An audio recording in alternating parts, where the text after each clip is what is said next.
tonight. A Saskatoon police officer fights to get his job back after being fired earlier this year. Let's go, Riders! The Riders' party in the park may not be the only pre-game event on game day next season. And the Regina Pats look to get back into the WHL playoffs with some older and newer faces. This is CBC Saskatchewan News.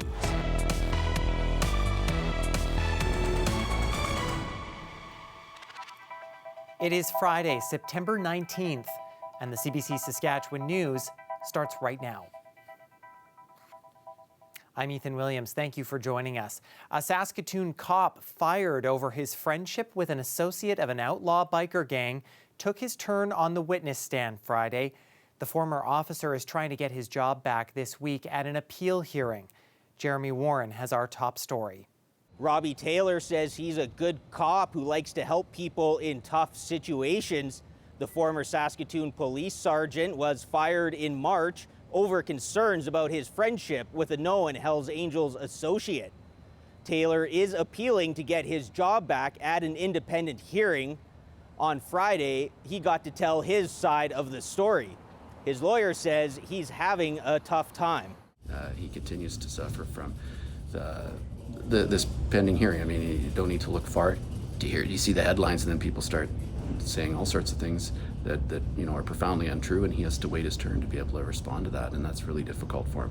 So it's been a tough week. Saskatoon Police Chief Cam McBride appeared as a witness earlier this week. He says he fired Taylor to protect the integrity of the police force. One incident McBride cited involved Taylor trying to get special treatment for his friend after he got a traffic ticket. The friend's name is protected by a publication ban. The hearing took a brief detour on Thursday when Taylor's lawyers applied to immediately reinstate his job. They alleged the police service withheld a memo about an investigation into the traffic stop complaint. The hearing was told then Police Chief Troy Cooper saw the memo and dismissed the complaint against Taylor. It causes all sorts of fairness trouble with which you can't even begin to sort of comprehend, because you really would just start to revisiting the entire case and how you would approach it. Who did Chief Cooper interview for this? Was there some problem with one of the versions of events? Pfefferly says McBride's testimony was the first time Taylor heard about the 2023 investigation, but the application was dismissed. Under questioning Friday, Taylor said he helped the community by seeing people as people, not criminals. Several people who he assisted were at Friday's hearing in support. Taylor says he first met the Hells Angels associate almost 2 decades ago when the friend fixed Taylor's cell phone. Several years ago, the associate came into a significant amount of money. Taylor says he never asked for or accepted money from his friend. When Taylor confronted his friend about the Hells Angels connections, the man denied being involved in anything criminal. Taylor believed him. Police witnesses testified they have no evidence that the friend was involved in any criminal activity. The hearing adjourned on Friday with final arguments set aside for a later date. Jeremy Warren, CBC News, Saskatoon. A third person has been arrested in the shooting of an 11-year-old Regina girl that happened last month. It happened at this home in Regina's Eastview neighborhood. Police say 41-year-old Michael Mayer was taken into custody Thursday. He faces 7 charges, including conspiracy to commit murder.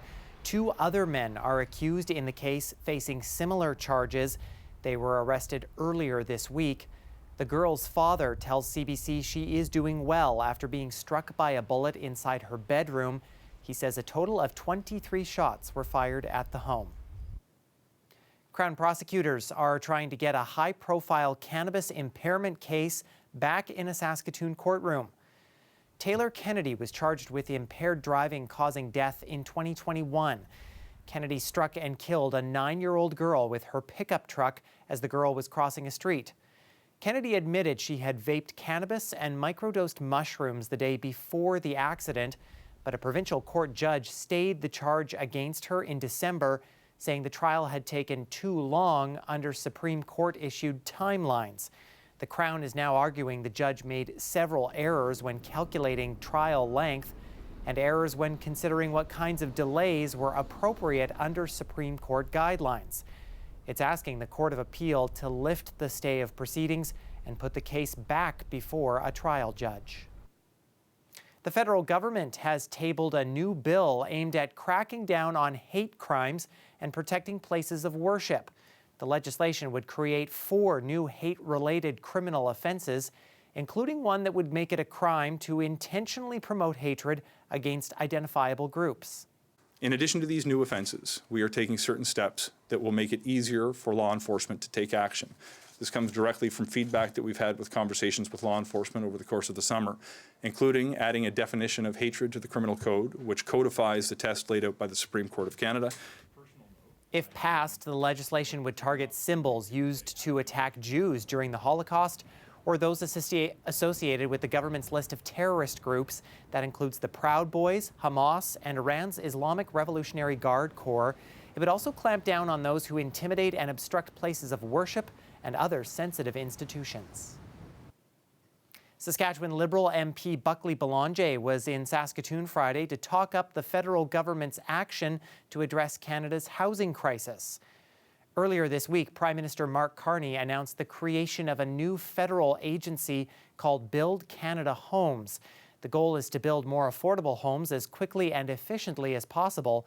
Belanger says the agency was created to tackle one of the country's biggest challenges. Housing isn't a luxury. It's the base of everything: health, safety, work, and opportunity. For too long, that foundation has been out of reach for too many as costs have gone up. Belanger says the new agency will leverage public land and modern construction methods. There will also be a $1.5 billion top-up to the Affordable Housing Fund to ensure projects already underway don't stall. Members of the union representing thousands of healthcare workers in our province are calling out what they say are unfair salary increases for Saskatchewan Health Authority executives. Members of CUPE Local 5430 say 3 SHA executives received a more than 10% pay increase between 2023 and 2025. It comes as the union says its frontline healthcare workers have gone without a pay increase for nearly 3.5 years. They have no clue what frontline health workers are going through over the past 3 years in this cost of living crisis. Some of our members are working full-time and they are still accessing food banks, the food banks in and around our communities. The union has also been without a collective agreement since March 2023. The SHA says out-of-scope pay has not increased since 2022, and any salary increase is because the employee progressed within the pay band they're already in. It also pointed to a reduction in senior leadership positions it undertook earlier this year that saved over $10 million. Well, whenever the Riders are playing in Regina, there is always a party at Mosaic Stadium, but there may soon be another option for fans looking for some pre-game fun. The tradition of tailgating could soon be coming to Rider Nation. Alex Kozrowski has more. Let's go, Riders! The classic Roughriders party in the park near Mosaic Stadium could soon be as simple as park and party. The tradition of tailgating could be coming to Regina next CFL season. It's something that's often associated with barbecuing and drinking alcohol, something that's illegal in public places like this. But in a letter to season ticket holders, Riders President and CEO Craig Reynolds says the team is working with the provincial government to change that. For some, excitement is already building. As long as the environment's safe, I don't see a problem with doing that. I think we should be able to celebrate our team in any way we see fit, as long as it's not illegal. You know, I've never been to one down the States, but they look like people are having a ton of fun. So why aren't we doing it here? But others are concerned about the safety of fans and the risk of drunk drivers. Yeah, I just think it's going to be dangerous. And I mean, it's going to be unsupervised, unregulated, I would suspect. And alcohol in a parking lot with a lot of amped up fans. I don't think it's a good idea if you include liquor. I mean, if you get out there and you're barbecuing and you're just eating and everybody's getting together, you know, that'd be fine. The provincial government says that public safety is a top priority, and any framework would need close collaboration with the city. Though nothing is finalized yet, many fans are hopeful that this parking lot will look a lot different by this time next year. Alex Kozrowski, CBC News, Regina. Well, the peace flag has been raised at Regina City Hall. It is in honor of the United Nations International Day of Peace, which is on Sunday. This year's flag raising specifically focused on the ongoing conflicts in Ukraine and Gaza. People gathered to hear a prayer and some music at Friday's event. World Peace Day has been held annually since 1981. Stay with us. We're back after the break.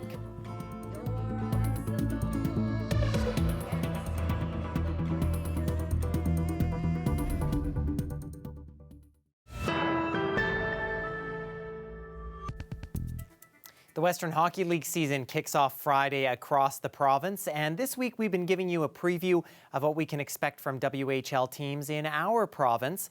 Our final stop is in Regina, where the Pats are hoping the work they did in the off-season can get them back into the playoffs come spring. Dan Plaster has more. A little young and a little old will be the foundation for the Regina Pats to get back into the playoffs and hopefully a future championship chase. And the memories of a difficult 2024-25 season are fueling these junior hockey players. That's what the leaders that I learned from did for me. I think there's always lessons to be learned, but hopefully a few less this year. I think there's a lot of lessons to be learned when you're losing as well. The Pats made headlines back in the spring with the acquisition of Regina phenom Maddox Schultz. All eyes will be on the first overall pick and third overall pick Liam Pugh. Both are poised to push everyone on the team for precious ice time. You know, the rookies are going to be up and coming. They're going to be playing some games this year. Obviously, me and Liam can play 34, so that'll be really exciting. But yeah, just meeting all the new guys and making them feel comfortable is really important. It's really exciting. You mean, you get here and then you just want to start, you know, playing games, playing in the WHL. It's obviously a dream, so I'm eager to get going. The management of Schultz and Pugh will be one major part of the coaching process this season. Each is allowed to play up to 34 games, but the organization wants more than just playing time from these potential future All-Stars. They want them to thrive. For us, there's two of them, how we're going to put them in the lineup, utilize them in the lineup, and obviously we've got lots of good up-and-coming draft picks that we've had the last 3 years, and how are those guys going to affect our lineup, and are they going to push older guys for their spots? For a veteran like Regina's Colton Bridgman, there's a lot of responsibility to be a great leader, and he welcomes it. I honestly think it's less pressure. I think as you get older, there's younger guys below you. It's kind of your job just to lead them, and I think that's less pressure on myself than getting led by others. As for Coach Haroff, the tough part will be making sure the old and the new gel on the ice, but he's optimistic things will come together. I know our group's a lot more settled now. We have 19 returning players, and we talked a lot about, you know, starting ahead of other teams come September 1 with the returning players. With the way we practiced towards the end of the year, it wasn't ideal for them, but we really believe a lot of the things we did in the last 6 weeks. I think we got a pretty good chance to, win a couple games this year, obviously do better than last year. I think that's probably the team's main priority right now. The Pats will start the season on the road with games in Swift Current and Medicine Hat. Dan Plaster, CBC News, Regina.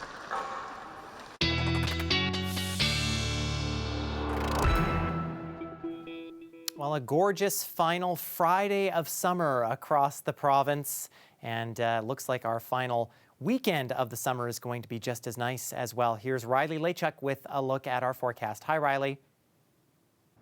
Well, thanks, Ethan. I mean, a pretty decent day, if you ask me, for these dying days of summer. We officially get into fall on Monday. I'll talk about that a little bit later on. I want to step back into last night, though, because there was something to see in the skies. I mean, some of us seeing mostly cloudy skies, particularly into southern and southeastern Saskatchewan, but Tyrone took this in Saskatoon overnight last night. This is the crescent moon, and what you see here is Venus nearby. So where we saw some clearer skies. Definitely something to see in that night sky last night. If you have weather photos like this, maybe you've got some great fall colors in your yard, you can send those into saskphotos@cbc.ca. We'd love to see those as we get into fall here, into early next week. Temperatures through the afternoon, again above seasonal. I sound like a broken record. I've been saying that pretty much all week for most of us. Anyway, Saskatoon 24 in the afternoon, Regina 21, even a 26 on the board in Maple Creek through the afternoon hours. A bit cooler into eastern parts of the province, particularly into the southeast. This is where we have seen some cloudier skies, the result of an area of low pressure sitting over the Dakotas right now, bringing some rain to the Manitoba side of the border, but a bit of cloud cover out of some of this into eastern sections, even as far north as the Parkland, for example, seeing a bit of a cloudier sky today. And this could lead to some fog once again overnight, particularly into the southeast. The rest of us, mix of sun and clouds, pretty stable conditions as we get through the weekend. I think this particular forecast model overdoing the cloud cover a bit as we get overnight into Saturday, but we are looking at high pressure setting in, and this will clear skies out and also introduce a bit warmer air as we get Saturday, Sunday, even stretching into Monday for some of us. So really not a lot to see on our outlook here as we get through the weekend. Looking at the potential for maybe a few showers into western and southwestern parts of the province as we get early into Monday. I am thinking, though, this does dissipate as it pushes a little bit further eastward. So maybe some extra cloud cover in Regina and Saskatoon, for example, into Monday. But I really have that pretty weak chance of showers, if that, as we get into early next week. We'll see a bit of wind. I mean, with high pressure, we are looking at calmer winds, but as we start to introduce that new air mass Sunday into Monday, we are looking at winds picking up slightly. So looking at the potential for gusts in the southwest as we get Sunday into Monday of seeing 30, 40 kilometers an hour. So it just could be a bit breezy as we get toward the end of the weekend. So just keep that in mind. Overnight temperatures, 9 in Regina, 8 in Saskatoon, some 7s, some 8s into the west. Looking at highs tomorrow, close to 30 once again. Maple Creek at 28, Ethan. And we're looking at lots of sunshine pretty much right across the province. Yeah, gorgeous forecast. Thank you, Riley. Well, the anticipation is building for Toronto Blue Jays fans across the country as the team is close to winning its first division title in a decade. Thomas Dagler reports. Text line is open, 590-590. At this baseball call-in show, the phone lines are lighting up. Unbloody believable in the field. With long-suffering Toronto sports fans daring to dream. Man, the Jays defense is just unreal. The Blue Jays are the talk of the town. What a change from this time last year. I would say sometime in June they stopped asking for the manager, the general manager, and the president to be fired. That's usually a good indication. The pitch from Kelly. Base hit into left field. The team leads the American League in hits and batting average, sending the Jays soaring to the top of the standings. Not bad for a core roster that missed the playoffs last year and looks set to win their division this time. So they have really good chemistry and they all just they don't give up. There's a lot of good energy from the team. Watching them play has been really exciting. For many fans, this season looks a lot like that one. 2015, the last time the Jays won the AL East, setting the stage for Jose Bautista's October bat flip. This is feeling really good. I think this team is a team of destiny. From Blatty and his people. Superfan Aaron Barbarian has collected decades of memorabilia. Paul Molitor right there, Joe Carter, the great Joe Carter. Even from the squads that won back-to-back World Series. Given the way these guys are playing, they could be there. They could be one of those teams. So every pitch. At the radio station, the talk is turning to October. And what happens then? I think they have the ability to make it to the World Series, no question. With the best record in the American League, the Jays have a shot at home field advantage in the postseason, capping off this string of unexpected success. Thomas Dagg, CBC News, Toronto.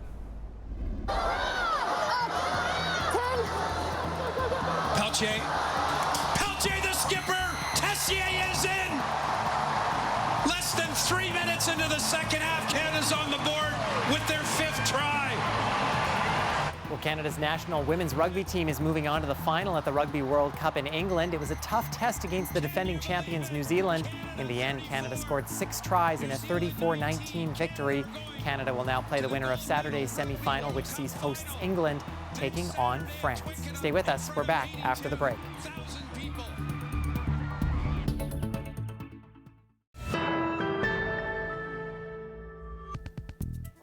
Well, this might sound like a tongue twister, so hold your horses. A snorkeler was swimming in the waters off Nova Scotia recently when she ran into some strange-looking creatures. Here's more in her own words. It felt like the Great Seahorse Migration, because the more I swam, the more I found. I didn't think a snorkeler could ever see a seahorse, because they're kind of rare and they're usually very low down, 20 to 30 feet, like in the seagrass. That's not some place I go. I just float on the surface. So that was a rare treat for us. I didn't think anything like what happened on Sunday could ever happen. When I saw the first one rise up out of the grass, I almost couldn't even believe my own eyes. I didn't think that was ever something I would see. And I was very puzzled about what it was doing. But I guess they have this habit in more tropical places where they're actually from of swimming up and grabbing onto floating debris in order to move to a different location. They were all very beautiful. Their eyes, every single one of them had a slightly different color eye. Just amazing to see what kind of creatures the ocean has and what kind of strange life is going on down there. It's unreal.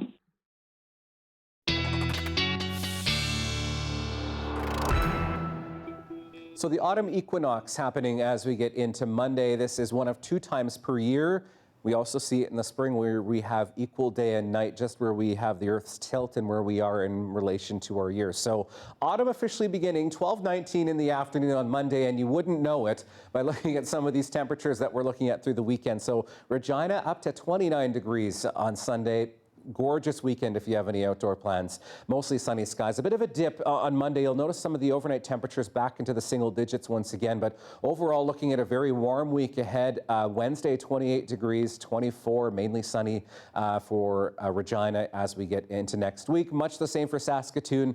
Pretty pleasant weekend ahead, 28 degrees. The hint of maybe a bit of extra cloud cover, maybe some showers as we get into the day on Monday. Weak chance if that, but an overnight temperature of 4 degrees into Tuesday morning. Single digit temperatures. We should be around 5 for this time of the year for overnight temperatures, so we're still doing fairly good.